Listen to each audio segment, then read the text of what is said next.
Look what we have. Mufaro's Beautiful Daughters, An African Tale by John Steptoe. I love this book. It received a Caldecott honor, which means it's a super good book, and a lot of people think so. People who are meant to choose books chose it and said it was really, really awesome, and I agree. At the very beginning, they're not missing any pictures, but it does say a couple little things that I want you to know.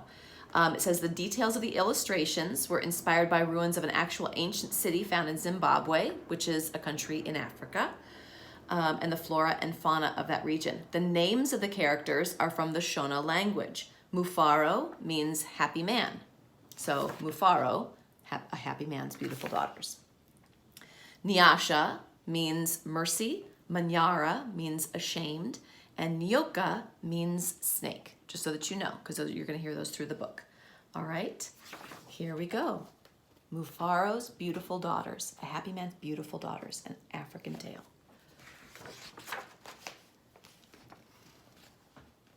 A long time ago, in a certain place in Africa, a small village lay across a river and a day and a half's journey from a city where a great king lived. A man named Mufaro lived in this village with his 2 daughters, who were called Manyara and Nyasha. Everyone agreed that Manyara and Nyasha were very beautiful.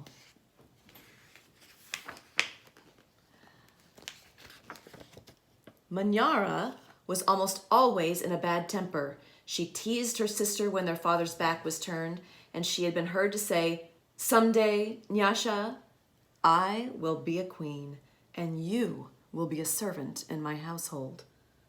"If that should come to pass," Nyasha responded, "I will be pleased to serve you." "But why do you say such things? You are clever and strong and beautiful. Why are you so unhappy?"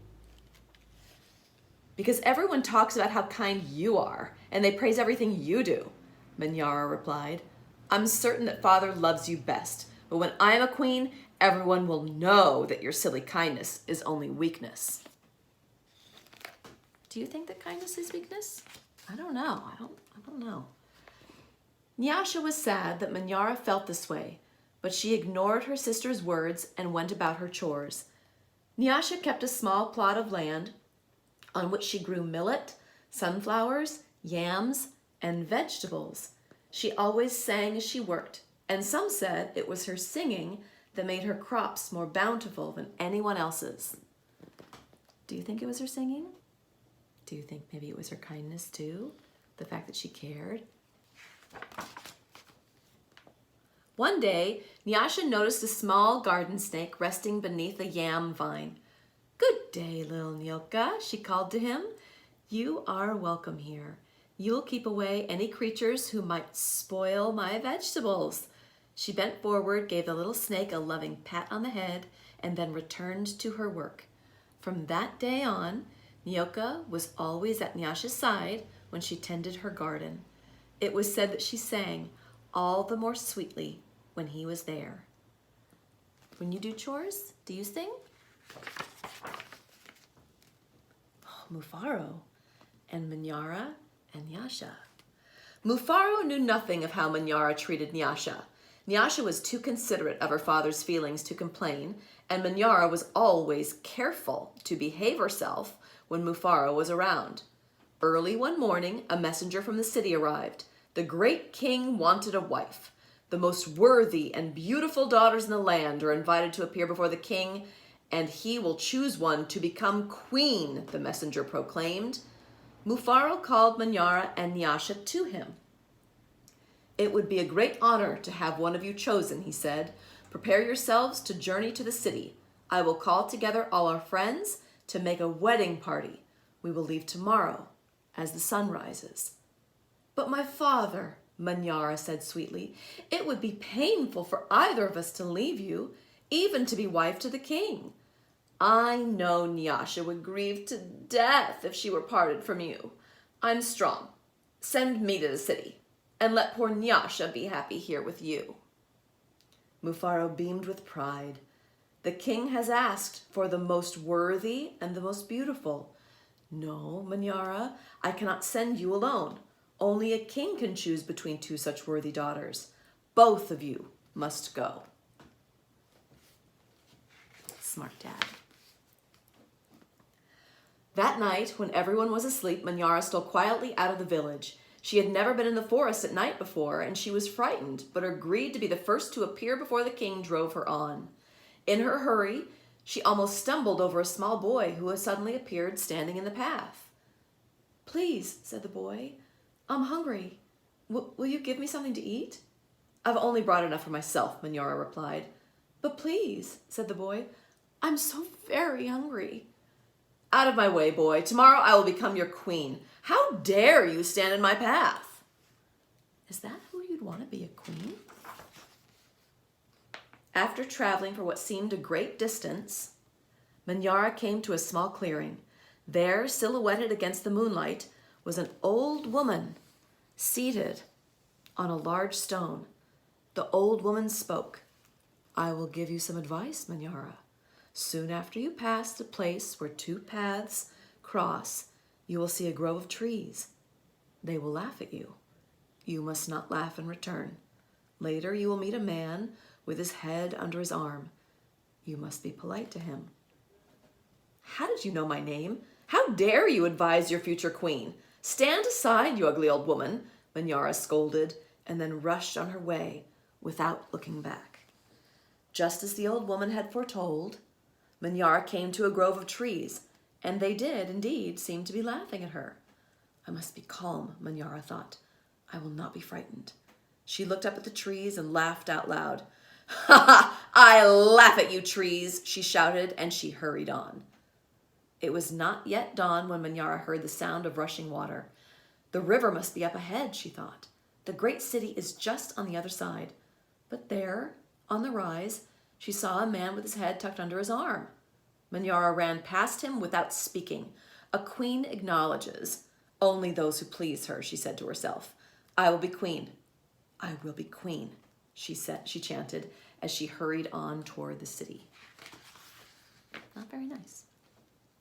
Nyasha woke at first light of dawn.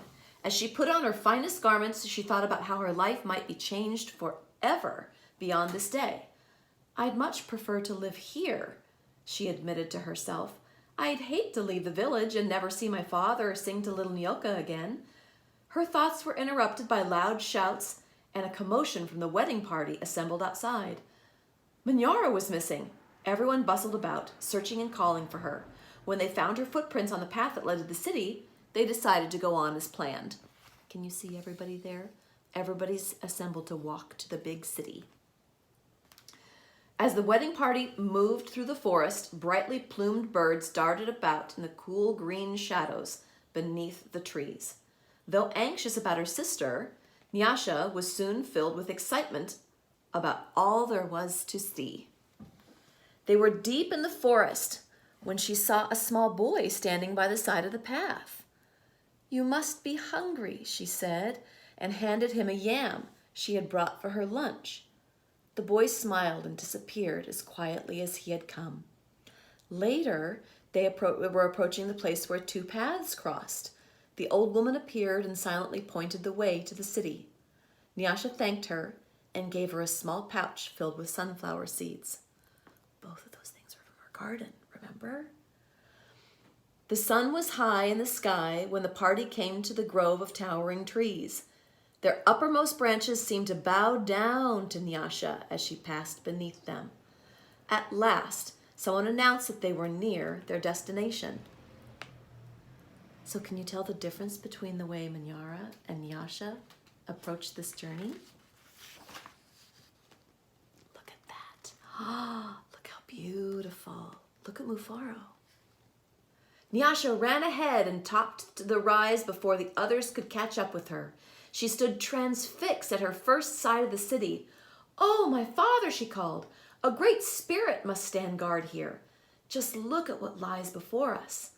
I never in all my life dreamed there could be anything so beautiful. Look at that." Arm in arm, Nyasha and her father descended the hill, crossed the river, and approached the city gate. Just as they entered through the great doors, the air was rent by piercing cries and Manyara ran wildly out of a chamber at the center of the enclosure. When she saw Nyasha, she fell upon her, sobbing. "Don't go to the king, my sister. Oh, please, father, do not let her go," she cried hysterically. "There's a great monster there, a snake with 5 heads. He said he knew all my faults and that I displeased him. He could have swallowed me alive if I had not run. Oh, my sister, please, do not go inside that place." It frightened Nyasha to see her sister so upset, but leaving her father to comfort Manyara, she bravely made her way to the chamber and opened the door. What do you think's going to happen? On the seat of the chief's great stool lay the little garden snake. Nyasha laughed with relief and joy. "My little friend," she exclaimed, "it's such a pleasure to see you here." Do you see that right there? Nyoka. "But why are you here?" "I am the king," Nyoka replied. And there, before Nyasha's eyes, the garden snake changed shape. "I am the king. I am also the hungry boy with whom you shared a yam in the forest, and the old woman whom you made a gift of sunflower seeds. But you know me best as Nyoka. Because I have been all of these, I know you to be the most worthy and the most beautiful daughter in the land. It would make me very happy if you would be my wife." Because she was kind all the time. And so it was that, a long time ago, Nyasha agreed to be married. The king's mother and sisters took Nyasha to their house, and the wedding preparations began. The best weavers in the land laid out their finest cloth for her wedding garments. Villagers from all around were invited to the celebration, and a great feast was held. Nyasha prepared the bread for the wedding feast from millet that had been brought from her village. Mufaro proclaimed to all who would hear him that he was the happiest father in all the land, for he was blessed with 2 beautiful and worthy daughters, Nyasha, the queen, and Manyara, a servant in the queen's household. Look at that. Look how beautiful and happy they are. And then the final picture. Those are gray African cranes, and they have natural feathers that look like gold crowns on their head. Isn't that beautiful? So beautiful. Beautiful birds that look like royalty. Incredible story, yeah? So what does that remind you of? Does that remind you of a story that you've heard before? Does it kind of remind you? Kind of like Cinderella, maybe a little bit? Maybe, some. But there's always a moral, right? So the moral is always be kind, be generous, and love everyone, even if you don't know them. Just give them your very best. All right? I'm so happy I read this to you. I love you. And I'll see you soon.